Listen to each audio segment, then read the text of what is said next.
नमस्कार. महाराष्ट्रवनच्या खुली चर्चामध्ये तुमचं स्वागत. मुंबई काँग्रेसमध्ये कधीच न संपणारं चॅप्टर. मुंबई काँग्रेसमध्ये कधी वाद झाला नाही असं कधीच घडलं नाही. कधी बघावं तेव्हा मुंबई काँग्रेसमधले नेते आपसात भांडत असतात. जो खुर्चीवर अध्यक्ष म्हणून बसतो त्याच्यासाठी तर तो काटेरी मुकुट असतो. निवडणुका आल्या की मुंबई काँग्रेस कामाला लागते. पण यंदा निवडणुका जाहीर झाल्या तरी मुंबई काँग्रेस कामाला लागली आहे असं दिसत नाही आहे. कारण काय तर सगळ्यांचा आक्षेप मुंबई काँग्रेसचे अध्यक्ष संजय निरुपम यांना घेऊन आहे, त्यांच्या कार्यपद्धतीला घेऊन आहे. संजय निरुपम यांचं असं म्हणणं आहे की मी जे पक्षानं नियम घालून दिलेले आहेत, राहुल गांधी सोनिया गांधीने जे आदेश दिलेले आहेत त्याचं पालन करतो आहे. त्यामुळं झालं आहे काय, नवीन माणूस मुंबई काँग्रेसमध्ये आला आहे म्हणून आम्ही बदलायला तयार नाहीत असं मुंबईतल्या जुन्या जाणत्या काँग्रेस नेत्यांना वाटतं आहे.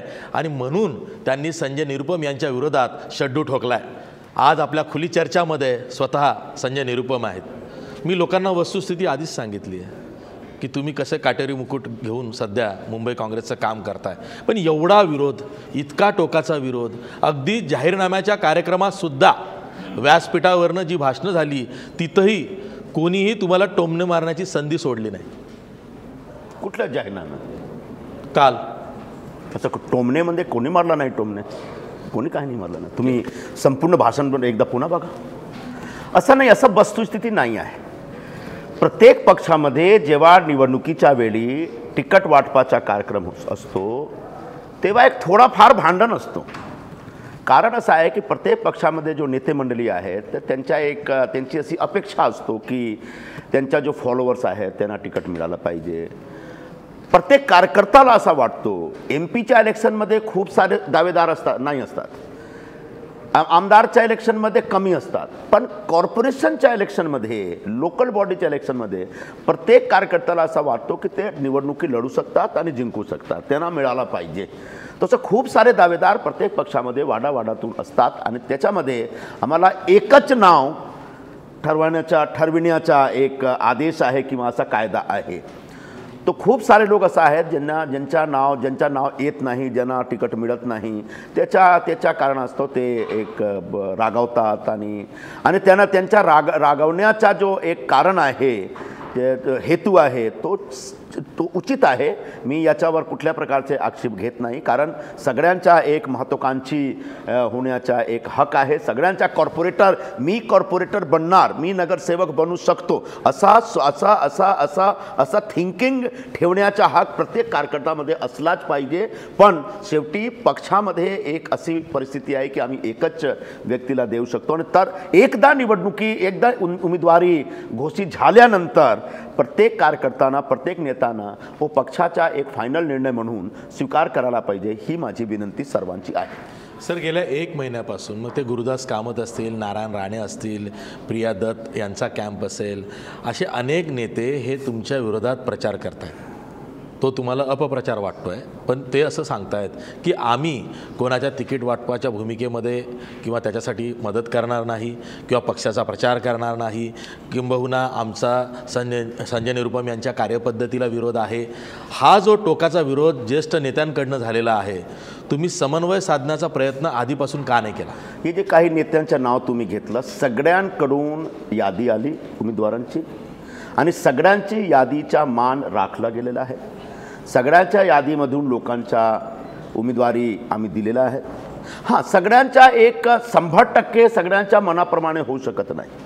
माझ्या मनाप्रमाणे पण 100% होऊ शकत नाही. तो कुठेतरी तुमचे 10 लोक होतात आणि 8 लोकांना मिळाला, तो एक संतोष केला पाहिजे अशी माझी विनंती आहे. पण आमच्या पक्षामध्ये एक अशी व्यवस्था झाली की प्रत्येक जिल्ह्यामधून एक तुम्ही ठरवा कोणाला निवडणुकी लढायच्या आहे. आणि प्रत्येक जिल्ह्यामध्ये लोकांचं नाव आम्ही मागवलं आणि त्यांनी सगळ्यांचा इंटरव्ह्यू घेतला आणि ऑलमोस्ट 95% जो 95% जो सीट होती त्याच्यावर एक नाव आला आणि आणि तिकट वाटपामध्ये माझी भूमिका जर विचारणार तो 95% तिकट जिल्ह्याच्या प्रमाणे झालेला आहे. 5% तिकटवर मी इंटरव्ह्यू केला आणि यासाठी की जिकडे तो नाव होता तो त्या नावावर मला विश्वास नव्हता. एक जिंकून आणण्यासारखा एक उमेदवार दिला पाहिजे यासाठी मी इंटरव्ह्यू केलं. बस फक्त 5% सीटावर बाकी सगळे नेते आणि जिल्ह्याचे जो लोक आहेत त्यांच्या मनाप्रमाणे झालेला आहे. जी चर्चा आहे किंवा जो प्रश्न आहे त्याची उलटी बाजू आपण तपासून बघूया. तुमचे विरोधक म्हणतात की त्यांचं सीधी बाजून तपासा ना, कशाला उलटी बाजू जातात? नाही, थोडंसं वेगळं जाऊया ना. नाही, का सांगतो, तुमचे विरोधक काय म्हणतायत की तिकीट वाटपामध्ये आम्हाला से दिला नाही, आमचं ऐकलं नाही. तुमचं म्हणणं आहे की आम्ही ट्रान्सपरन्सी ठेवलेली आहे, जिल्हाध्यक्षांकडनं जे अहवाल आले त्या आधारे आम्ही मेरिटवरती तिकीटं दिलेली आहेत. मला तुम्हाला हेच विचारायचं आहे की हा नियम पक्षाध्यक्षांनी घालून दिला होता का, की समन्वय तुम्ही इतर नेत्यांशी करू नका आणि ट्रान्सपरन्सी ठेवताना तुम्ही कोणाचंच ऐकू नका, स्वतःच्या मनानेच काम करा? नाही, स्वतःची मनाने काम करा असा आदेश पक्षाध्यक्षांनी कधीही दिला नव्हता. पक्षाध्यक्षाचा आदेश होता की जिल्ह्यामधून लोकांचं नाव आला पाहिजे, कार्यकर्त्यामधून उमेदवारांचं नाव आला पाहिजे आणि त्याच्यासाठी जिल्हा निवड समिती आम्ही नेमली. आणि त्या जिल्हा निवड समितीमध्ये प्रत्येक नेते होते, प्रत्येक जिल्ह्याचे जो प्रमुख नेते आहेत, माजी खासदार, जिल्हाध्यक्ष, आमदार, माजी आमदार, त्यांची मीटिंग झाली, खूपदा मीटिंग झाली, 2-3दा मीटिंग झाली त्यांची. आणि त्यांची मीटिंगमध्ये लोकांचं नाव आला आणि त्यांचा इंटरव्ह्यू झाला. तो माझा कुठेही इंटरव्हेन्शन होतच नाही. तरीही जर लोक आरोप ठेवतात तो ठेवू द्या, आम्ही काय करू.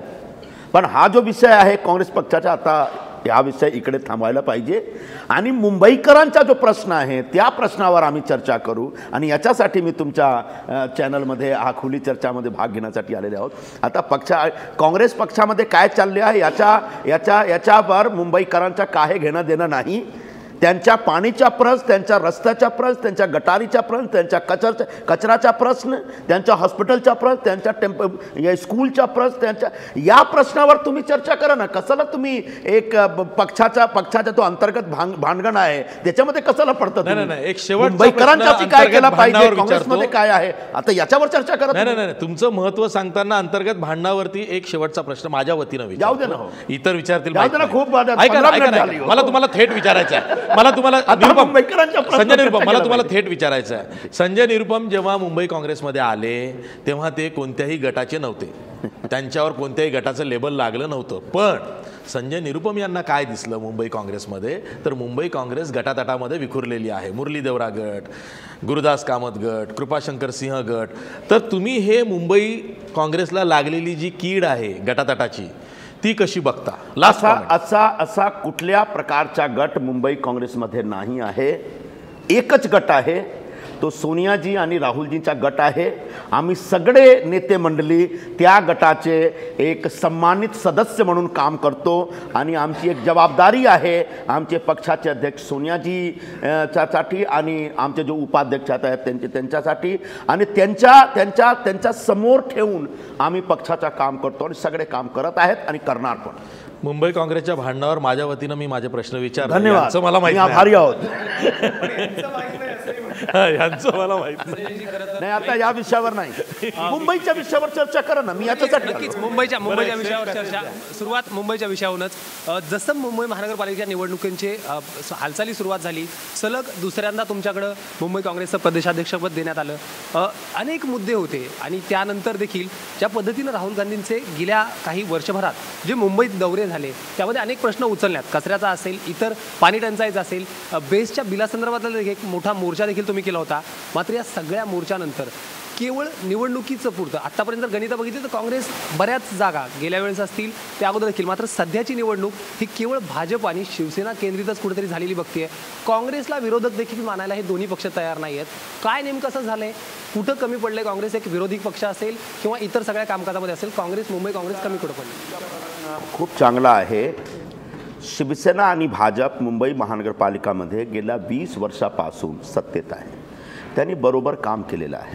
बरोबर म्हणजे एकमेकाबरोबर चांगला नाही, बरोबर म्हणजे चांगला काम नाही, एकमेकाबरोबर बसून त्यांनी काम केलं आणि अक्षरशः त्यांनी मुंबईची वाट लावलेली आहे. मुंबईच्या लोकांचा जो प्रश्न आहे, पाणीचा प्रश्न, रस्त्याचा प्रश्न, कचऱ्याचा प्रश्न, तुम्ही बघून घ्या. मुंबईकरांचे विचारा तुम्ही, ते सगळे एकदम त्रस्त आहेत मुंबई महानगरपालिकाचे काम. आणि निवडणुकीच्या तोंडावर जेव्हा निवडणुकी आली तेव्हा सेना भाजपने एक षड्यंत्र करून त्यांची फक्त निवडणुकीपुरता युती तोडली आणि एकमेकाच्या विरोधात ते आता आरोप करतात की त्या करप्ट आहेत, काय ते एक्स्ट्रा हप्ताखोर आहेत, त्या गुंड पार्टी आहे, त्या गुंडांना घेतात, ते हप्ताखोरी करतात, ते भ्रष्टाचार करतात, आम्ही पारदर्शी कारभार आणणार. हा फक्त एक फार्स आहे, ढोंग आहे. मुंबई महानगरपालिकामध्ये मोठा घोटाळा झालेला आहे. प्रत्येक विभागामध्ये, प्रत्येक खात्यामध्ये, रस्ता विभागामध्ये 9,000 कोटीचा घोटाळा झाला, नाले सफाईमध्ये 350 कोटीचा घोटाळा झाला, पाणीमध्ये घोटाळा आहे, टँकर माफियाला त्यांनी संरक्षण दिलेलं आहे, कचऱ्याच्या विल्हेवाट ते करू शकले नाही, डम्पिंग घोटाळा 10,000 कोटीचा आहे, टॅबलेट घोटाळा आहे, पेंग्विन घोटाळा आहे आणि या तमाम घोटाळ्यामध्ये शिवसेना भाजप बरोबर भागीदार आहे. आणि या घोटाळ्यावर लोक प्रश्न विचारू नये यासाठी त्यांनी स्वतःमध्ये आपसात त्यांनी भांडण करून त्याच सत्तेत आहेत, त्याही विरोधात आहेत, विपक्षमध्ये आहेत, अशी परिस्थिती निर्माण करून ते एकमेकाबरोबर एक जो मुंबईकरांचा जो वोट आहे, मुंबईकरांचा जो अटेन्शन आहे ते स्वतः कडून ते आकर्षित करत आहेत. हा यांचा एक कटकारस्थान आहे, यांचा एक षड्यंत्र. आणि या षड्यंत्रापासून मुंबईकरांना सावध राहायला पाहिजे असं मी विनंती करतो. त्यांनी 20 वर्षामध्ये मुंबईमध्ये कुठल्या प्रकारचा चांगला काम केला नाही आणि यावेळी मुंबईकरांना असा निर्धार केला पाहिजे की शिवसेना भाजपला कुठल्याही परिस्थितीत पाडायला पाहिजे, कारण ते 20 वर्षामध्ये करू शकले नाही, पुढे पण करू शकत नाही. यावेळी काँग्रेस पक्षाला एक संधी मिळाला पाहिजे अशी माझी विनंती आपण सर्वांच्या माध्यमाची मुंबईकरांची आहे. सर, 2 महिन्यापर्यंत तुम्ही जर का गेल्या वर्षभरात मुंबई काँग्रेसचे अध्यक्ष म्हणून तुमची कारकीर्द बघितली, 2 वर्ष, हो, तर खास करून गेल्या वर्षभरात तुम्ही महत्त्वाची प्रकरणं जी महापालिकेतल्या भ्रष्टाचाराची होती काढली, लोकांसमोर मांडली. पण अलीकडच्या 2 महिन्यात काय झालं, जेव्हा सत्ताधारी शिवसेना भाजपची भांडणं सुरू झाली, तुम्ही तुमच्या अंतर्गत भांडणात गुंतले राहिलात. त्यामुळे तुम्ही केलेल्या कामावरती पाणी नाही ऐकून घ्या, पाणी फिरलं गेलं आणि आता मुंबईकरांना समजावून सांगताना तुम्हाला नाकीनऊ येत आहे. नाही, नाकीनऊ येत नाही, नाही नका. मी मुंबईकरांची विनंती करतो की आमच्या पक्षामध्ये थोडाफार आहे आणि प्रत्येक पक्षामध्ये असा असतो. कुठलाही पक्ष तुम्ही सांगू शकत नाही की त्याच्यामध्ये हेवे दावे नाही आणि नेतेमंडळीमध्ये टेन्शन नाही, काहीतरी एक हिचतान नाही आहे. कुठल्या पक्षामध्ये असं परिस्थिती नाही असतो. आमच्याकडे पण थोडाफार आहे आणि राहू द्या, राहणार. 130 वर्षापासून ते काँग्रेसमध्ये आहे आणि पुढे पण असणार असा. पण शेवटी आम्हाला मुंबईकरांसाठी, मुंबईसाठी काम करायचं आहे, आम्ही केलेलं आहे. पण मी एक सांगतो तुम्हाला की मुंबईमध्ये 5-7 काम मी दाखवू शकतो जे काँग्रेसने केलं. फॉर एक्झाम्पल, बँड्राबली सीलिंग कोणी बनवला? काँग्रेस पक्षाने बनवलं. मेट्रो कोणी आणला मुंबईमध्ये? काँग्रेस पक्षाने. मोनोरेल कोणी आणला? काँग्रेसची शासनाने आणली. सांताक्रूज चेंबूर लिंक रोड, चांगला link road, elevated link road कोणी आणला? काँग्रेसने. ईस्टर्न फ्रीवे कोणी आणला? काँग्रेसने. तो संपूर्ण देशात एकमेव असा एलिव्हेटेड लॉंग रोड आहे. JBLR कोणी आणला? आणि शिवसेना भाजपचे लोक गेल्या 20 वर्षापासून सत्तेत आहेत महानगरपालिकामध्ये. बेस्टच्या एक डिपोचा पण काम त्यांनी केलं नाही. सर्व डिपो त्यांनी विकून टाकला. तिकडे डिपो आता नाही आहे. पण आम्ही मुंबईमध्ये संपूर्ण जगात एक दर्जेदार आंतरराष्ट्रीय विमानतळ पर बांधून दिला, छत्रपती शिवाजी महाराज विमानतळ. हा काँग्रेसची देण आहे. शिवसेना भाजपचे मी विचारतो, तुम्ही एक काम सांगा मला, एक काम बिना गेला 20 वर्षात तुम्ही मुंबईमध्ये केला, तुम्ही दाखवा लोकांना. काही करू शकला नाही. पाईपलाईन तसेच आहे. सिवरची पाईपलाईन, वॉटरची पाईपलाईन एकमेकामध्ये आहे आणि तुमचा जो पिण्यासाठी पाणी येतो त्याच्यामध्ये सिवरचे पाणी पण आहे. लोक बिमार पडतात. रस्त्यामध्ये खड्डे आहेत. गेल्या 4 वर्षात 6,500 कोटी रस्त्याच्या दुरुस्तीवर खर्च केला गेला, तरीही रस्त्यामध्ये खड्डे आहेत. कचऱ्यावर तुम्ही दर दिवस हा जो 3-3 डम्पिंग ग्राउंड आहे, ते डम्पिंग ग्राउंडची लाईफ संपलेली आहे. तुम्ही नवीन डम्पिंग ग्राउंड बनवू शकला नाही. शिवसेना आणि भाजपचा असा एक 2012चा वचननामा आहे की आम्ही डम्पिंग ग्राउंडवर एक प्लांट टाकून तिकडे जो कचरा आहे, कचरामधून आम्ही बीज निर्माण करणार, गॅस निर्माण करणार, खत निर्माण करणार. कुठे गेला तो प्लांट? कुठेही करू शकले नाही. तर कचरा उचलतात आणि उचलून तिकडे ठेवतात, डंप करतात. हा कचऱ्याचा जो व्यवस्थापनचा सिस्टम आहे जगात कुठेही नाही आहे. तो शिवसेना भाजप लोकल बॉडी किंवा अर्बन गव्हर्नन्सच्या लायकीच्या पार्टी नाही, हा त्यांनी गेल्या 20 वर्षात सिद्ध केलेला आहे. आणि यासाठी मी लोकांची विनंती करतो की आता खूप झाला. शिवसेना भाजपला खूप संधी आपण दिली, यावेळी आम्हाला काँग्रेस पक्षाला संधी द्या. आमचा मोठा कार्यक्रम आहे. लोकांना 24 तास पाणी देण्याचं आमचं वचन आहे. लोकांना शुद्ध पाणी, लोकांना मोफत पाणी. पहिल्यांदा मुंबईमध्ये असा कार्यक्रम आम्ही घेऊन येतो की लोकांना मोफत पाणी देणार. सर्व जो महिला आहेत 20 वर्षाची वयाची 40 वर्षापर्यंत, त्यांच्यासाठी free medical test, free health test every year आम्ही करून देणार. रस्त्यावर माझी गॅरंटी आहे, खड्डेमुक्त रस्ता मुंबईला देणार. येणाऱ्या 7 वर्षामध्ये मुंबईत सर्व रस्त्याचं काँक्रिटीकरण करण्याचं आमचं वचन आहे. आणि हा जो वचन मी स्वतः देत नाही, 2012च्या मनपाच्या बजेटच्या स्पीच वाचा तुम्ही, त्याच्यामध्ये आहे. करू शकता तुम्ही करू शकला नाही. तो रस्त्या आणि कचऱ्याच्या 3ही डम्पिंग ग्राउंड मुंबईमधून बाहेर आम्ही पाडणार. आणि जो तळोजामध्ये जो आमच्याकडे जो महाराष्ट्र शासनाकडून जो जागा आली आहे, त्या जागेवर एक चांगला डम्पिंग ग्राउंड बनवून तिकडे जो कचरा आहे तर कचऱ्यापासून कसं बीज निर्माण करायचं, हा टेक्नॉलॉजी आणून तिकडे आम्ही काम हा सगळे करू शकता. तुम्ही करू शकला नाही कारण तुमच्यामध्ये इच्छाशक्ती नाही. तुमचा एकच ध्येय आहे, प्रत्येक टेंडरमध्ये दलाली खायचं. आणि खूप दलाली खाल्ला तुम्ही. आणि या दलालीचा पैसा आज होर्डिंगवर दिसत आहे. डिड यू नो 10,000 कोटीचा डम्पिंग घोटाळा झाला. डिड यू नो 9,000 कोटीचा रस्ता घोटाळा झाला. डिड यू नो 350 कोटीचा नाला सफाई घोटाळा झाला. डिड यू नो फक्त घोटाळा झाला. शिवसेना भाजपच्या राजमध्ये शासनामध्ये हा यांचा एक खोटा प्रचार चालू आहे डिड यू नोच्या नावाने. त्याचा आम्ही आता उघडणार. त्याच्यावर आम्ही एक नवीन हल्ला करणार. आता तो माझा असा बोलायचा आहे की काँग्रेसवर थोडा भरोसा केला पाहिजे. मुंबईकरांची माझी विनंती आहे की मुंबईमध्ये जे काही चांगला काम झालेलं आहे अजूनपर्यंत तो काँग्रेस पक्षाने केलं. काँग्रेसकडे कधीही महानगरपालिका नव्हती. गेल्या 45 वर्षामध्ये फक्त 3-4 वर्ष 5 वर्षासाठी होती. तरीही राज्य शासनामध्ये राहून काँग्रेसनी खूप सारा काम केलेलं आहे. यांना शिवसेना भाजपला तुम्ही मराठी भाषाच्या नावाने, छत्रपती शिवाजीच्या नावाने तुम्ही त्यांना वोट दिला. त्यांनी वोट घेतला, सत्य घेतली. पण छत्रपती शिवाजीच्या नावाने ते दलाली घेतात. त्याच्या जो दलाली घेणारे जो शिवसेना भाजपचे नेते आहेत त्यांना आता पाळायला पाहिजे. आणि काँग्रेसची सत्ता जसा आम्ही संपूर्ण देशात विकासचा कार्यक्रम राबवला तसंच मुंबईमध्ये चांगला विकासचा कार्यक्रम आम्ही राबवणार. यासाठी आम्हाला एक संधी द्या अशी मी विनंती तुमच्या माध्यमाची मुंबईकरांची करतो. 127 वर्ष जुना काँग्रेस पक्ष आहे, त्यामुळे या पक्षामध्ये जरा जास्तच लोकशाही आहे आणि त्याचे थोडेसे साईड इफेक्ट्स हे वारंवार उफाळून येतात. तसेच ते सध्या मुंबई काँग्रेसमध्ये आलेले आहेत. त्यावरती फार भाष्य करू नका असं संजय निरुपम वारंवार आपल्याला म्हणतायत. पण इतर जे प्रश्न आहेत, जे खास मुंबईकरांचे प्रश्न आहेत, मुंबईमध्ये सुद्धा काँग्रेसची स्वतःची एक सेक्युलर वोट बँक आहे, ती नेमकी काय आहे यावरती आपल्याला त्यांना विचारायचं आहे. पण ब्रेकनंतर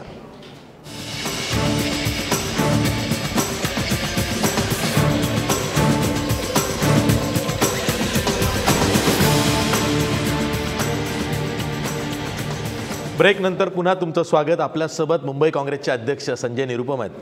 निरुपम साहेब, खरा मुंबईकर असं कॅम्पेन भाजप राबवत आहे. त्यासाठी मुख्यमंत्री देवेंद्र फडणवीस फॉर एव्हरी मुंबईकर असं एक कॅम्पेन ते राबवू पाहत आहेत. भाजपकडं सुद्धा मुंबईत द्यायला मुख्यमंत्र्यांशिवाय दुसरा चेहरा नाही. काँग्रेसनं तुमचा चेहरा पुढं केलेला आहे, पण पक्षातनंही विरोध आहे. मला हेच विचारायचं आहे की मुंबईमध्ये काँग्रेसची एक स्वतःची वोट बँक, आधीपासून आहे ती एनकॅश करण्यासाठी तुम्ही आता जाहीरनामासुद्धा तुमचा तशा दृष्टीनं प्रसिद्ध केलेला आहे की जो कॉमन मुंबईकर आहे त्याला कसा फायदा मिळेल. मुंबईमध्ये इन्फ्रास्ट्रक्चर वाढीऐवजी सामान्य मुंबईकरांना काय मिळेल याचाच विचार करण्यात आला आहे. कारण तुम्ही 20 रुपये थाळी अशी सुद्धा एक स्कीम तुमच्या जाहीरनाम्यात दिलेली आहे. का मुंबईच्या इन्फ्रास्ट्रक्चरवर तुम्ही भर देत नाही?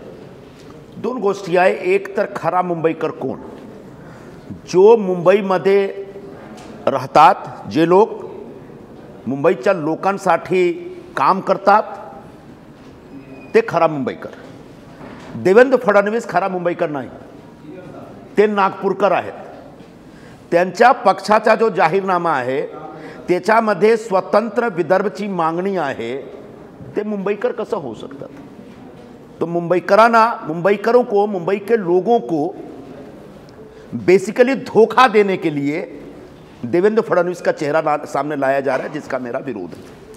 दूसरा मुद्दा है मनपा थाली. मुंबई में कोई 20 से 25% लोग ऐसे हैं जो डेली वेजेस पे जीते हैं.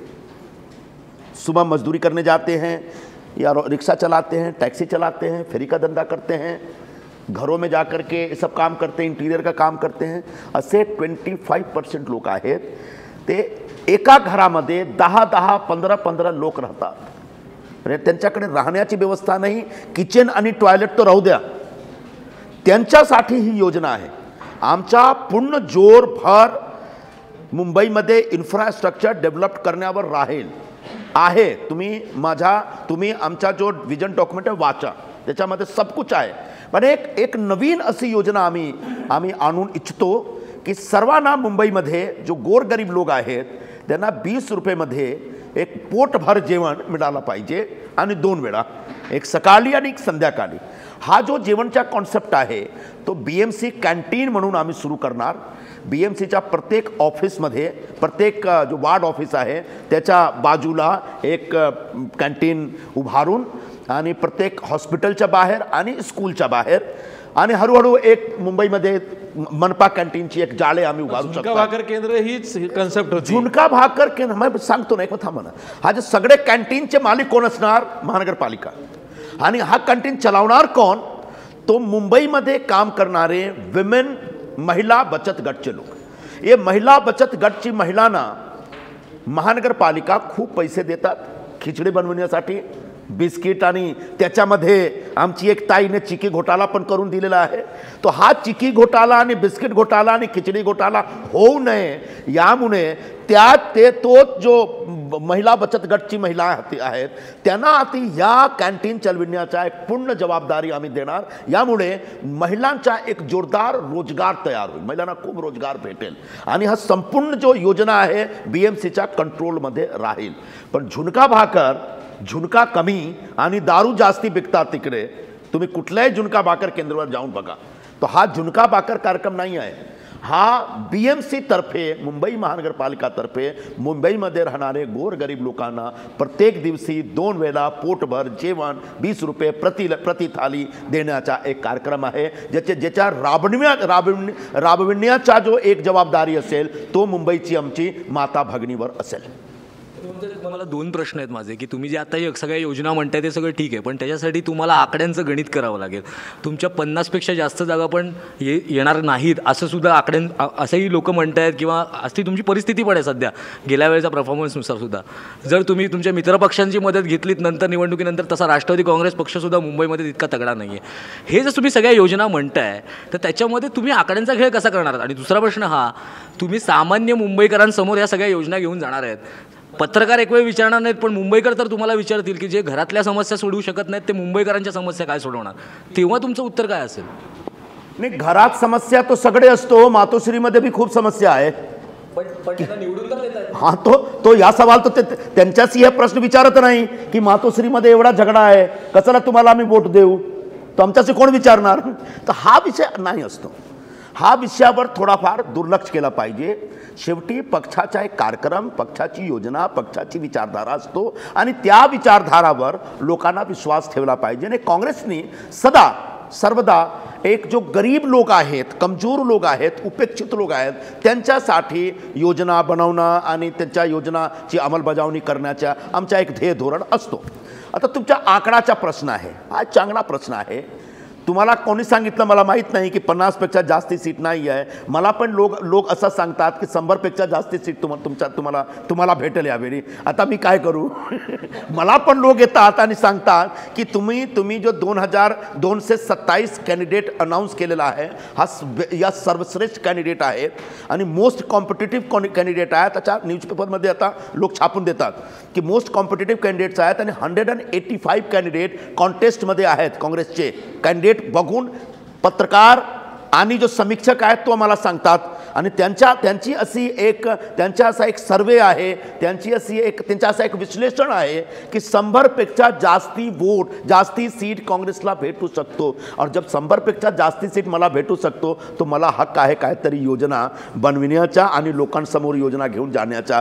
आता तुम्ही सांगता की आकडा कुठे आणणार? आकडा नंतर म्हणजे लोकांसमोर जाऊन सांगायला पाहिजे की आम्ही काय करू शकतो. आम्हाला जर तुम्ही आशीर्वाद दिला तो आम्ही हा हसला कार्यक्रम राबवू शकतो. तो आता तुम्ही सांगणार की नाही कारण तुमचा आकडा कमी आहे तर तुम्ही आता कोणी योजनाही बनवू शकत नाही, योजनावर काही सुचू शकत नाही असं सांगू नका. आम्हाला थोडाफार फ्रीडम द्या, लिबर्टी द्या आणि काहीतरी विचार करायला लोकांसाठी आम्हाला जरा विचार करण्याचा हक्क आहे एक पॉलिटिकल पार्टीचा एक नेता कार्यकर्ता होने के वजह से. तुम्ही नेता बनण्याआधी पत्रकार होतात, संपादक होतात, त्यामुळे तुम्हाला माहिती आहे पत्रकार आपलं म्हणणं कसं मांडतात. हा प्रश्न विचार. संजय, तुमच्याकडे खूप छान योजना आहेत, मनपा थाळी आहे, खूप काय काय तुम्हाला करायचं आहे, इन्फ्रास्ट्रक्चरवर भर द्यायचं आहे, खूप चांगल्या गोष्टी आहेत. पण ह्या सगळ्या चांगल्या गोष्टी बाहेर येण्यापेक्षा पक्षातले वादच समोर बाहेर येत आहेत. त्यामुळे कुठेतरी या मुद्दा पोहोचवण्यासाठी पक्ष कमी पडतोय का, नुकसान पक्षाचं होतं आहे का, आणि तुमच्या भाषेत मुंबईकरांचं नुकसान होतं आहे का? पक्षाचा जो अंतर्गत वाद आहे ते कमी करण्यामध्ये पक्ष कमी पडतो का हा प्रश्न आहे. आम्ही कमी पडत नाही, तुम्ही जास्त याच्यावर भर देता. तुम्ही आता याच्यावर भर देऊ नका. माझी अशी विनंती आहे की पक्षामध्ये काय आहे तर राहू द्या. पक्षाचे उमेदवार कोण आहेत, चांगले उमेदवार आहेत का, त्यांच्यासाठी जरा त्यांच्यावर थोडा लक्ष द्या. जाहीरनामा समोर येत नाही, त्याची चर्चाच होत नाही, नुसती वादाचीच चर्चा होते. चांगल्या योजना लोकांपर्यंत पोहोचणार कशा, तुम्हाला त्या योजनांवरती मतं देणार कशी? नाही आहे, हा माझा दोष नाही, हा तुमचा दोष आहे. तुम्ही मीडियाचे लोक तुम्हाला असा ठरवायला पाहिजे की आज काँग्रेसचा जाहीरनामा जाहीर होत आहे, काँग्रेसचा विजन डॉक्युमेंट आहे, आपला संकल्प त्यांनी नाम दिलेला आहे. त्या संकल्पमध्ये काय काय आहे त्याच्या बाहेर काढण्याचा एक तुमची जबाबदारी आहे. पण तुम्ही त्याच्या दबून फक्त पक्षाच्या अंतर्गत जो वादविवाद आहे त्याच्यामध्ये रस घेता, हा तुमचा प्रश्न आहे, तुमची प्रॉब्लेम, माझी प्रॉब्लेम नाही आहे. सर बघा, मुंबईमध्ये 4ही महत्त्वाचे पक्ष स्वबळावर लढत आहेत. शिवसेना स्वबळावर, भाजप स्वबळावर, काँग्रेस स्वबळावर आणि राष्ट्रवादी काँग्रेस स्वबळावर. अशा वेळी जर का सेना भाजपची युती तुटली आणि काँग्रेस आणि राष्ट्रवादीची आघाडी झाली असती तर तुमचाच फायदा झाला असता. पण आज राष्ट्रवादीचे नेते सांगतायत की संजय निरुपम यांना मुंबईमध्ये आघाडी व्हायला हवीच नव्हती म्हणून त्यांनी ती आधीपासून तोडली आहे. राष्ट्रवादी काँग्रेससुद्धा तुम्हाला दोष देते आहे. एवढंच नाही तर तुमचा जाहीरनामा प्रसिद्ध करण्याआधी फुटला म्हणून गुरुदास कामत, नारायण राणे यांनी सुद्धा आक्षेप घेतला होता. पुन्हा तुम्ही तोच प्रश्नावर बरोबर, आघाडी का तोडली असं? हां, ठीक आहे. आघाडी का तोडली म्हणजे मी का तोडली आघाडी, या प्रश्न विचाराच्या पूर्वी तुम्ही आता हा प्रश्न विचारा की ठाणेमध्ये आघाडी का तुटली. ठाणेमध्ये आघाडी झाली होती असं आहे. या प्रश्नाचं उत्तर मी खूप वेळा दिलेलं आहे. आमचे पक्षाचे जे काही प्रमुख नेते आहेत सर्व नेता मंडळीची अशी बैठक झाली आणि त्या बैठकमध्ये मी असा ठराव केला की काय करायचा, राष्ट्रवादी बरोबर आघाडी करायचा का. सर्व नेत्यांनी एक मताने सांगितलं की यावेळी आघाडी नाही. कारण असा होता की 2007मध्ये आघाडी नव्हती तो 70+ सीट आम्हाला भेटला. 2012मध्ये आघाडी केली तो 50+ सीट होता. तो सगळ्यांनी सांगितलं की आघाडी करण्यामध्ये काय फायदा नाही, आता राहू द्या तुम्ही. हा विषय घेऊन सर्वांचा मत घेऊन मी दिल्ली गेलो. दिल्ली नेता मंडळीला सांगितलं. त्यांनी सांगितलं काय नाही, जब लोकल नेत्याचा असा मत आहे की आघाडी नाही केलं पाहिजे, तुम्ही करू नका. आता शेवटी एक मुंबई काँग्रेसचा अध्यक्ष म्हणून स्टँड मला घ्यायचा होता. मी स्टँड घेतलं की आघाडी करू शकत नाही. हा जो स्टँड होता माझा स्वतःचा स्टँड नव्हता. हा संपूर्ण पक्षाच्या नेता मंडळीच्या एकमताने जो निर्णय लिहिला तो निर्णय मी लोकांसमोर ठेवला. आणि याच्याबद्दल राष्ट्रवादीचे लोक फार रागावले माझ्यावर आणि खूप त्यांनी जे काही त्यांच्या मनात होता माझ्यावर बोलला, काय हरकत नाही. पण मी पक्षासाठी एक लढणारा एक कार्यकर्ता आहोत आणि पक्षाचा हित याच्यामध्ये होता की यावेळी राष्ट्रवादी बरोबर आघाडी केल्याने आम्हाला लॉस होऊ शकतो, आम्हाला काय नुकसान होऊ शकते, यामुळे आम्ही यावेळी आघाडी नाही केली. ठाणेमध्ये त्यांनी केली. ज्यांचा आक्षेप होता माझ्यावर की त्यांच्यामुळे आघाडी नाही झाली ते सगळे ठाणेमध्ये आघाडी केलं आणि शेवटी त्यांनी आघाडी तोडली. तो का तुटली आघाडी याचा पण शोध व्हायला पाहिजे. ठाण्यात आघाडी तुटली. आता तो माझा प्रश्न माझ्यामुळे तुटली. तुम्ही म्हणताय की जाहीरनाम्याकडे पत्रकारांचं दुर्लक्ष आहे, मात्र तरी देखील जो जाहीरनामा काँग्रेसने दिला आहे त्यात देखील अनेक वादाचे मुद्दे आहेत. जसं की तुम्ही सांगितलं की 20 रुपयात थाळी असेल किंवा इतर, पण या ज्या सगळ्या योजना ज्या अंमलात आणण्याचा प्रयत्न तुम्ही करताय, अनेक यातल्या योजना केवळ बाहेरून आलेल्या लोकांसाठीच करताय की काय, असा एक आरोप होतोय. जे स्थलांतरित आहेत, जे UP आणि बिहारमधून आलेले आहेत, आणि तिकीट वाटपात देखील एक असा आरोप होतोय की जास्तीत जास्त तिकीटं ही उत्तर भारतीय लोकांना मिळालेली आहेत. त्याच्यामध्ये देखील संजय निरुपम यांनी काही आपली मर्जीतली लोक समाजाचा प्रयत्न केला आहे. जाहीरनामा असेल किंवा तिकीट वाटप असेल, परत तोच मुद्दा. सर्वप्रथम तिकीट वाटपावरून जो तुमचा प्रश्न आहे मी उत्तर देऊ इच्छितो.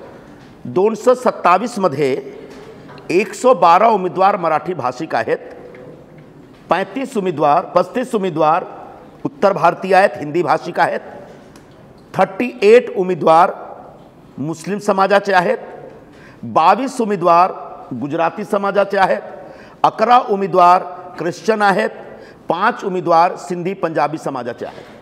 आता तुम्ही सांगा या यादीवर बाहेरून आलेले लोकांचा कुठे प्रेशर आहे किंवा प्रभाव दिसतो, तुम्ही आता सांगा. दुसरा असा विषय आहे की मुंबईमध्ये गेल्या 10 वर्षामध्ये UP, बिहार किंवा साऊथमधून जास्ती मायग्रेशन नाही झालेलं आहे. जास्ती मायग्रेशन झाला जळगाव, मराठवाडा, नाशिक, विदर्भ, पश्चिम महाराष्ट्र या विभागात दुष्काळ वारंवार होत होतं. तो यावेळी ही जो 20 रुपयाची थालीची योजना आहे त्या सर्वात जास्त फायदा महाराष्ट्राचे कानाकोपऱ्यातून आणि गावातून आलेले जे लोक आहेत त्यांना होईल. जे काही लोक माझ्यावर असे आरोप लावतात की हा मायग्रंट लोकांसाठी आहे आणि उत्तर भारतीय लोकांसाठी आहे, ते चुकीचा आरोप असेल. हा मराठी भाषिक लोक जो गावागावातून आलेले आहेत, ज्यांच्याकडे राहण्याची पण सुविधा नाही, त्यांच्यासाठी हा योजना चांगला होईल. तुम्ही जो मुद्दा मांडलाय बरोबर आहे की जे दुष्काळी भागातनं जी लोक आली होती त्यांचा कळवळा नेमकं काँग्रेसला आत्ताच का आला. कारण ज्या पद्धतीनं 2 वर्षांपासून दुष्काळ होता त्यावेळी शिवसेनेच्या अनेक नेते मंडळींनी त्यांची राहण्याची व्यवस्था केली होती, खाण्यापिण्याची व्यवस्था केली होती. त्यावेळी नेमकं काँग्रेस कुठं होतं असं कुठंही तुम्ही उदाहरणं सांगा. असं काय नेमकं मुंबई काँग्रेसने नेमकं काय केलं? तुम्ही खूप झाला होता, खूप कमी उदाहरण आहे. नेमकं आत्ताच भाजपचा कार्यक्रम तुम्ही कव्हर करता ना, असं त्यांनी जे कामं केली काँग्रेसने असं काय केलं नेमकं? महापालिकेच्या तोंडावरच नेमकं काय झालं की तुम्ही वारंवार चर्चेत येतात, म्हणजे वादात सापडतात. तुम्हाला स्वतःला असं वाटतं की सर्व पत्रकार मायक्रोस्कोप घेऊनच तुमच्या पाठीमागे लागले, पण असं नाही आहे. सर्वच पक्षाचे नेते, तुमच्याही पक्षाचे नेते संजय निरुपम काय करतात आणि ते कुठं चुकतात का याची वाटच बघत असतात. त्यामुळे सुद्धा तुम्ही खूप चर्चेत आलेला आहात. पण मी थोडंसं लायटर वेने घेतो. संजय निरुपम यांनी काही चांगली कामं पण मुंबई काँग्रेसमध्ये केली असतील ना, की ज्याच्यामुळं आधीचे जे चुकीचे पायंडे जे संजय निरुपम यांना वाटतात ते बदलले. तुम्ही स्वतःचं काही केलं?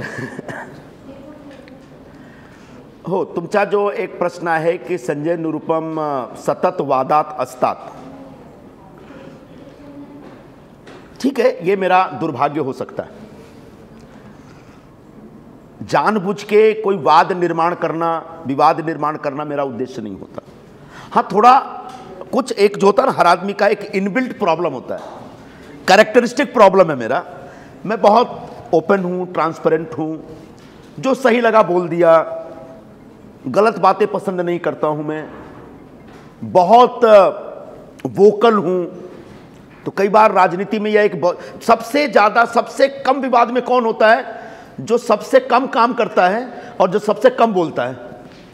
बोला गया था ना, मेरे ख्याल से नरसिम्हा राव के जमाने में बोला गया था, सीताराम केसरी के कि क्या भाई अगर विवाद से बचना है तो कुछ काम ही मत करो। तो मुझे भी बोला गया था कि बहुत सीरियसली इस पोस्ट को मत लो, एक ऑर्नामेंटल पोस्ट है। मुझे कुछ लोगों ने सजेस्ट किया था, मैंने कहा अगर ऑर्नामेंटल पोस्ट है तो ये ऑर्नामेंटल एक दिन बिक जाएगा। मुंबई में 2014 के बाद से कांग्रेस की हालत एकदम खराब थी। मुझे लोग कहते थे कि साहब मुंबई की गलियों में कांग्रेस का झंडा तक नहीं दिखता, तुम्हारे होर्डिंग बैनर तक नहीं दिखते, तुम्हारे कार्यकर्ता नहीं दिखते, जो कार्यकर्ता हैं उनके अंदर भयंकर निराशा थी। तब जब मैं उतरा तो मैंने कहा मैं गली गली में जाऊंगा और कांग्रेस के कार्यकर्ताओं को तैयार करूंगा, उनको फिर से जगाऊंगा। और आपने देखा होगा पिछले 2 साल में कांग्रेस पार्टी की तरफ से जो मोर्चा, प्रदर्शन, आंदोलन हुआ, शायद पिछले 20-25 सालों में इतने नहीं हुए होंगे। अगर मैं झूठ बोल रहा हूं तो मैं अपने आप को करेक्ट करने को तैयार हूं, लेकिन मैं मुंबई कांग्रेस से जुड़े 30-30, 40-40 साल पुराने नेताओं से मैंने पूछा कि क्या करते थे, बोला पहले ये सब कुछ नहीं होता था। तो ये सब जब इतना काम करने लगा, लोगों के बीच जाने लगा, तो हो सकता है किसी को ऐतराज होगा, और किसी को ऐतराज होगा इसलिए वापस मैं घर में जाके, ऑफिस में जाके बंद हो जाऊं। ये मेरा नेचर नहीं है, मेरा कैरेक्टर नहीं है। मेरा कैरेक्टर है पूरे ठोक के जो काम पार्टी ने दिया, जो जवाबदारी पक्ष ने दिया है, ठोक के निभाऊंगा। उस जवाबदारी को यश मिलना कि अपयश मिलना ऊपर वाले पे छोड़ता हूं, लेकिन मैं अपने काम काज में, अपनी निष्ठा में किसी प्रकार की कमी नहीं रहने दूंगा। ये मेरा संकल्प है और इसी संकल्प के हिसाब से काम कर रहा हूं। सर, याच मुद्द्याला पुढे विचारतो, कारण हा तुम्ही म्हणताय की अंतर्गत राजकारणावर, भांडणावर तुम्हाला बोलायचं नाहीये, पण मुद्दा हाच आहे जे तुम्ही म्हणताय, जे आशिषने आता म्हटलं, संजय निरुपम हे एकटेच दिसत आहेत, संजय निरुपम हे एकटेच सगळं करतायत। आज याच अंतर्गत राजकारणाचा फटका तुम्हाला आणि पक्षाला मुंबईमध्ये बसतोय का, की इतर नेते हे प्रचारातही येत नाहीयेत? जो तुमचा अजेंडा आहे, जे तुमचं काँग्रेसचं विजन आहे, मुंबई काँग्रेसचं, ते विजन लोकांपर्यंत नेणार कोण? एकटा संजय निरुपम नेऊ नाही शकणार। बाकीचे नेते जर रस्त्यावर उतरले नाहीत तर मग पार्टीमध्ये आज मुंबईत संजय निरुपम एकटे पडले आहेत का? कालच आमच्या जाहीरनामाचा प्रकाशन झाला आणि मंचकावर संजय निरुपम एकटेच होते, तिकडे मिलिंद देवडा नव्हते, तिकडे प्रिया दत्त नव्हती। एक मिनिट थांबा, तर तुमचा प्रश्न मी ऐकला ना। कालच, एकदा पुन्हा मला बोलू द्या, थांबा। कालच आमच्या जाहीरनामाचा प्रकाशन झाला आणि मंचकावर फक्त संजय निरुपम होते, तिकडे तुम्ही कोणीही मिलिंद देवडा दिसले नाही, कोणालाही प्रिया दत्त दिसले नाही, कुणालाही गायकवाड साहेब दिसले नाही, कुणालाही सर्व जिल्हाध्यक्ष दिसले नाही, कुणालाही अमीन पटेल, असलम शेख, वर्षाताई दिसली नाही। तुम्ही आता निवडणुकीचा वेळ आहे, आम्हाला गुरुदास कामत नाही दिसले, लोक कामत दिसले, कृपाशंकर सिंग दिसले, हे सगळे बाकीचे लोक पण दिसले ना। कृपाशंकर सिंगची आजच बोललो मी, ते नोएडामध्ये एक लग्नासाठी गेलेले आहेत, उद्यापासून ते काममध्ये येणार, कामाला लागणार। आणि बाकी जो नेते मंडळी आहेत त्यांच्याशी पण माझी अशी विनंती आहे की हे माझा पर्सनल कामकाज नाही आहे, पक्षाचा काम आहे। पक्षाला विजयी सुरी करण्यासाठी सर्व नेता मंडळी आपसी हेवे दावे विसरून कामाला लागा, अशी सर्वांची माझी विनंती आहे। बरं झालं तुम्ही कृपाशंकर सिंग बद्दल सांगितलं, आम्हाला तर वाटलं ते पक्ष सोडून गेलेच यूपीत भाजपच्या प्रचाराला। नाही, कृपाशंकर सिंग एक चांगले लॉयल काँग्रेसमॅन आहेत, ते कधीही काँग्रेस पक्ष नाही सोडणार, मी अशी गवाही देतो। सर, तुम्ही मुंबईत असताना, म्हणजे आता आहात तुम्ही, पण शिवसेनेत काम करण्याचा सुद्धा तुम्हाला मोठा अनुभव आहे। तुम्ही एक माजी शिवसैनिक आहात, तुम्ही पब्लिक अकाउंट्स कमिटीमध्ये सुद्धा काम केलं आहे, तुम्ही दिल्लीसुद्धा बघितली आहे, मुंबईसुद्धा बघितली आहे, दोन्हीमध्ये राजकारण कशा पद्धतीनं चालतं हे तुम्हाला माहिती आहे। पण त्या मानानं तुम्ही एक माजी शिवसैनिक आहात आणि तसं असताना सुद्धा शिवसेनेला कुठेतरी अंगावर घेताना तुम्ही दिसत नाही। तुम्ही 3 भ्रष्टाचार जे बोलले, नाले सफाई घोटाळा असेल, रस्ता घोटाळा असेल किंवा शिवसेनेचे इतर घोटाळे की ज्याचे आरोप किरीट सोमय्या यांनी केले आहेत, पण काँग्रेस शिवसेनेला अंगावर घेताना दिसत नाही। यात म्हणजे मुख्य विरोधी पक्षाची जागा सुद्धा भाजपच भरून काढतात, यात काँग्रेस नेमकी कुठे आहे? इसका मतलब आप बीएमसी कवर नहीं करते। बीएमसी में सबसे पहले रास्ता घोटाला, नाला सफाई घोटाला, ये कांग्रेस पार्टी लेके आई। क्या होता है, आप सब पत्रकार हैं, यंग पत्रकार हैं, मैं बोलू दे मला, क्रेडिट सोमय्या घेत आहेत सगळं त्याचं, उसका जवाब दे रहा हूँ मैं आपको। आप यंग पत्रकार है, मुझे भी 25 साल पत्रकारिता करने का अनुभव है। एडिटर के तौर पर मैंने अपना करियर ख़त्म किया। बहुत अच्छे से किया अच्छे से किया, पूरे से किया, वो तो इतिहास तय करेगा। पत्रकारिता में क्या होता है कि हमको बताया जाता है एकदम बचपन में, एकदम जब मैं 20-21 साल का था, कि कुत्ते ने आदमी को काटा तो न्यूज नहीं बनेगी, आदमी ने कुत्ते के काटा तो न्यूज है, फ्रंट पेज। तो मैं अगर शिवसेना बीजेपी पर कितना भी आलोचना करूंगा, आपके लिए न्यूज आइटम नहीं है। लेकिन अगर बीजेपी शिवसेना पे अटॅक करेगी तो दोघे पक्ष बरोबर आहेत, दिल्लीमध्ये सत्तामध्ये दोघे पक्ष बरोबर महाराष्ट्रात सत्तेमध्ये आहेत, दोघे पक्ष बरोबर 20 वर्षापासून महानगरपालिकामध्ये आहेत। यामुळे तुम्ही एक मोठी बातमी बनवताय।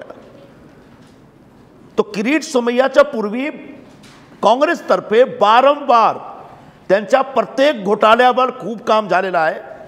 खूप मोर्चा प्रदर्शन BMC मध्ये मी खूप बोललो। प्रत्येक आठवडा मी प्रेस कॉन्फरन्स ॲड्रेस करून शिवसेनामध्ये काय काय होत आहे, शिवसेनेने काय काय खोटा काम केलेलं आहे याच्यावर मी बोललो।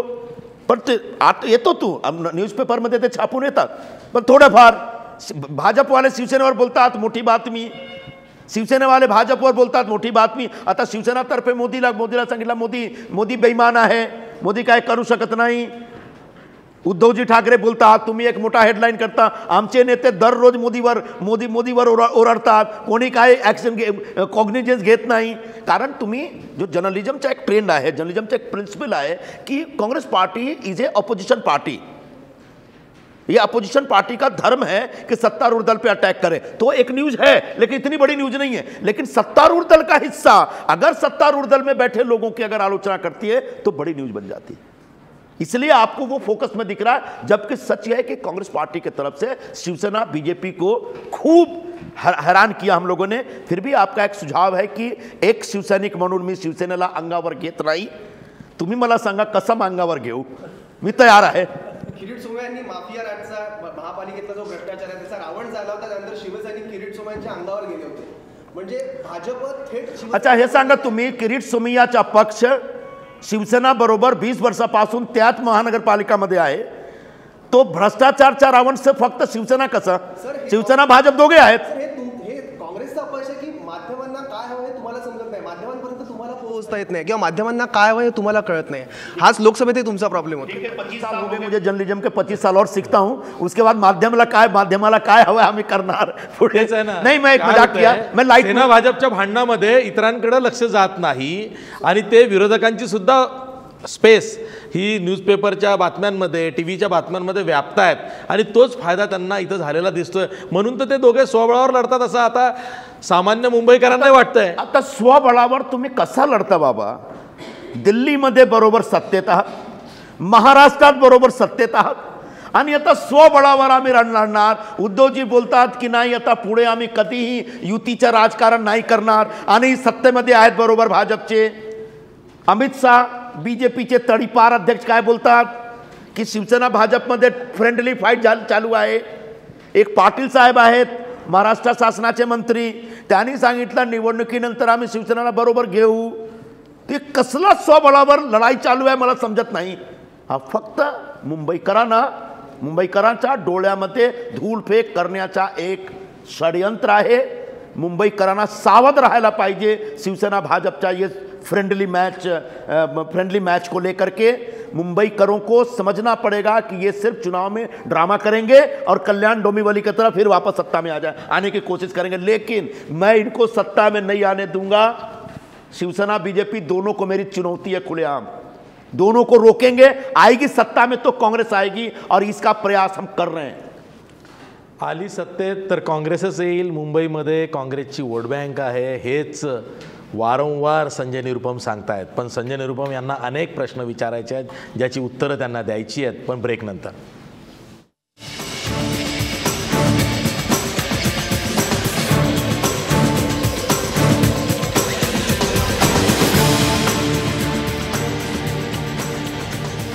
ब्रेक नंतर पुन्हा तुमचं स्वागत। आपल्यासोबत मुंबई काँग्रेसचे अध्यक्ष माजी खासदार संजय निरुपम आहेत। संजय निरुपम जेव्हा बोलतात तेव्हा खूप फायरी बोलतात।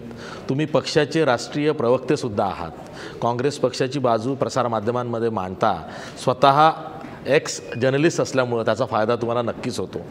मला प्रश्न हा विचारायचा की जेव्हा तुमच्या नेतृत्वात काँग्रेस मुंबई महापालिका निवडणूक लढते आहे आणि जिथे चौरंगी लढत होते, अनेक ठिकाणी चौरंगी लढत आहेत कारण सर्व प्रमुख पक्ष स्वबळावरती लढत आहेत, कोणाची फ्रेंडली मॅच कुठं आहे हे तुम्हालाही माहीत नसेल आणि त्यांनाही माहीत नसेल की तुमची कुठं फ्रेंडली मॅच असेल का. असे किती वॉर्ड्स आहेत की ज्यामध्ये काँग्रेसला फायदा होऊ शकतो आणि तुम्ही जसा दावा करता की आमचा पक्ष क्रमांक 1चा असेल तर असे किती वॉर्ड्स असतील मुंबईमध्ये जिथं तुम्हाला फायदा होईल?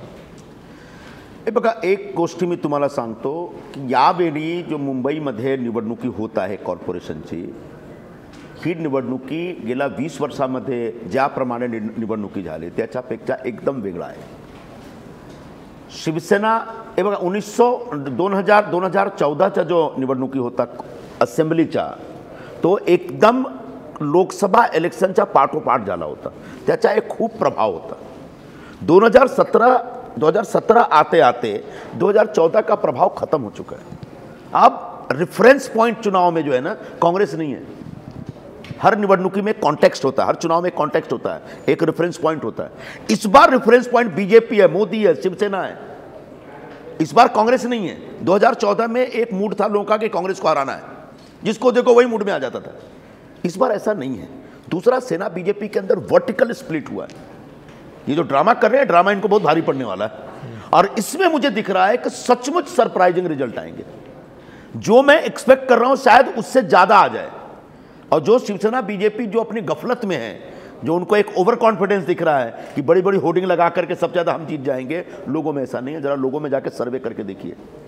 मैं तो झोपड़पट्टियों में जाके गली में बैठने वाला आदमी हूँ. मैं कभी इस तरह से जब 50,000 लोग होंगे तो ही जाएंगे ऐसा मेरा कुछ नहीं है. 200 लोगों की मीटिंग में जाके बैठ जाता हूँ, उनसे बातें भी करता हूँ, उनके घर में जाके बैठता हूँ. लोगों में ज़बरदस्त नाराज़गी है शिवसेना बीजेपी को लेकर.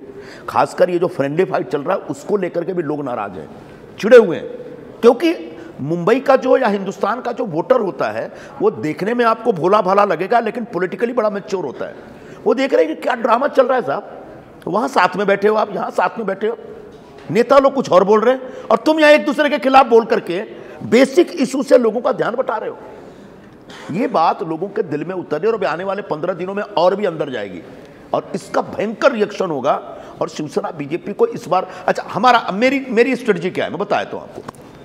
लगभग 226 सीटों में से 145 सीटें ऐसी हैं अभी जो मैं देख रहा हूं जहां कांग्रेस के 30 से 40% वोट हैं, जो कांग्रेस माइंडेड हैं, जो बीच में चले गए थे, जिसे कांग्रेस सेकुलर वोट कहती है. सेकुलर वोट कहती है, जो एंटी सेना एंटी बीजेपी वोट है. और ये सेकुलर वोट सिर्फ नॉर्थ इंडियन और मुस्लिम है, क्रिश्चियन ऐसा नहीं है. महाराष्ट्रियन लोगों में बहुत सारे सेकुलर वोट मिलते हैं हमको. गुजराती लोगों में 4-5% है जो कांग्रेस को ही वोट देते हैं. वो पिछली बार चले गए थे. अब जरा उनके बीच चर्चा करके देखिए.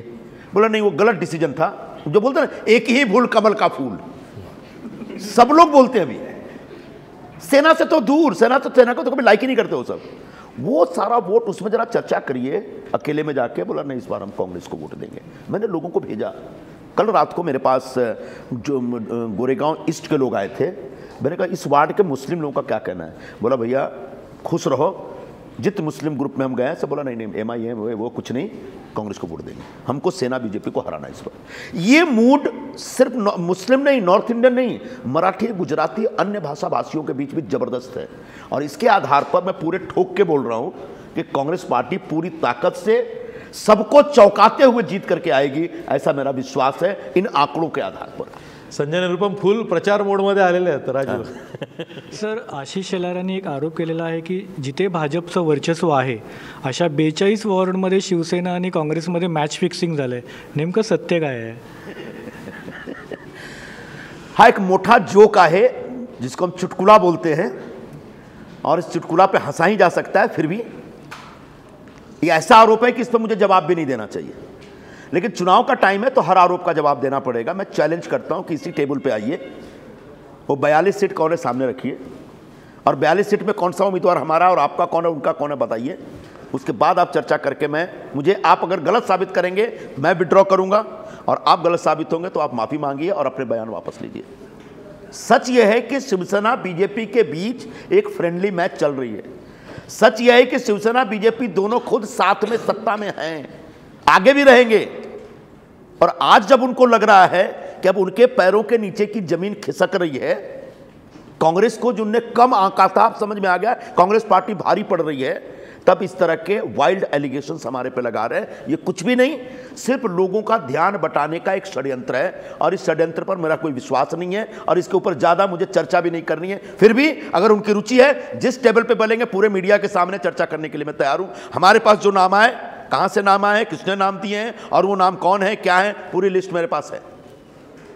संजयजी, सर्वात आधी तर वाढदिवसाच्या शुभेच्छा तुम्हाला।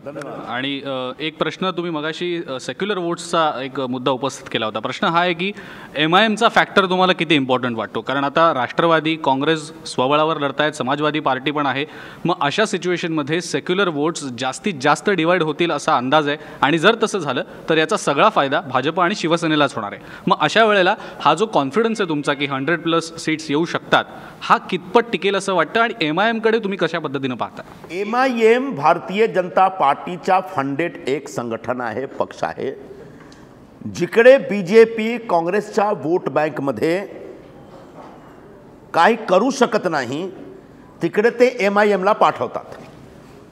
2014 मध्ये त्यांना थोडाफार यश मिळाला, पण आता 2017 पर्यंत जो मुंबईचे मुस्लिम समाजचे लोक आहेत त्यांना असा एक विश्वास झालेला आहे की MIM फक्त काँग्रेसच्या वोटमध्ये डिव्हिजन करण्यासाठी निवडणुकीमध्ये उतरतो, आणि यामुळे MIMला जास्ती लाभ होईल या निवडणुकीमध्ये, आणि MIMमुळे आम्हाला काय नुकसान होईल मला असं वाटत नाही। गेल्या 15-20 दिवसापूर्वी मुंबई पोलीसची जो इंटेलिजन्स ब्युरो आहे, गुप्तचर खाता आहे, त्यांनी मुख्यमंत्र्यांना एक असा रिपोर्ट दिलेला आहे कि Muslim community, Muslim votes are terribly going back to Congress party, हा त्यांची रिपोर्ट आहे। सिमिलरली जो काँग्रेसचे अदर जो सेक्युलर वोट आहेत, नॉर्थ इंडियन किंवा बाकी, ते सगळे पण काँग्रेसतर्फे परत जात आहेत, अशी रिपोर्ट इंटेलिजन्सतर्फे मुख्यमंत्र्यांनी दिलेली गेली आहे। हा माझ्याकडे पण असा सर्वेची रिपोर्ट आहे की लोकांमध्ये आता MIM किंवा छोटे दल जो आहेत, छोटे पक्ष आहेत, त्याच्यावर फार विश्वास नाही, ते आता संतापून गेलेले आहेत शिवसेना आणि भाजपच्या कारभारावर, आणि त्याच्यासाठी त्यांना यावेळी काँग्रेसला आशीर्वाद द्यायचा आहे, काँग्रेस बरोबर उभे राहायचा असा त्यांचा निर्धार आहे। तुमचे मित्र पण 227 जागा लढतात, बरेच वेळा तुमचे त्यांच्याशी मैत्रीपूर्ण वाद झालेले आहेत। राज ठाकरे, काय अस्तित्व राहील मनसेचं तुम्हाला वाटतं मुंबईमध्ये? माझ्या माहितीप्रमाणे 227 ठिकाणी त्यांच्याकडे उमेदवार नाही आहे। 150 किंवा हां काय करता तुम्ही, एवढा मोठा पत्रकार आहात, त्यांच्याकडे 145 पेक्षा जास्ती उमेदवारच नाही। आता त्यांच्या भविष्याबद्दल मी काय बोलू? एकदा एक चांगला पक्ष होता, चांगला म्हणजे जनाधारबद्दल, विचाराबद्दल नाही, त्यांच्याकडे एक जनाधार होता, फॉलोइंग होती। आता कुठे गेली फॉलोइंग, कुठे गेला जनाधार? त्यांचे जो नेते आहेत त्यांच्याशी विचार। सर, शेवटचा प्रश्न, काँग्रेसचे उपाध्यक्ष राहुल गांधी मुंबईच्या निवडणुकीमध्ये प्रचारासाठी येतील का? जर का पंतप्रधान नरेंद्र मोदी भाजपसाठी इथं एखादा रोड शो करू शकतील तर राहुल गांधी येणार नाहीत का?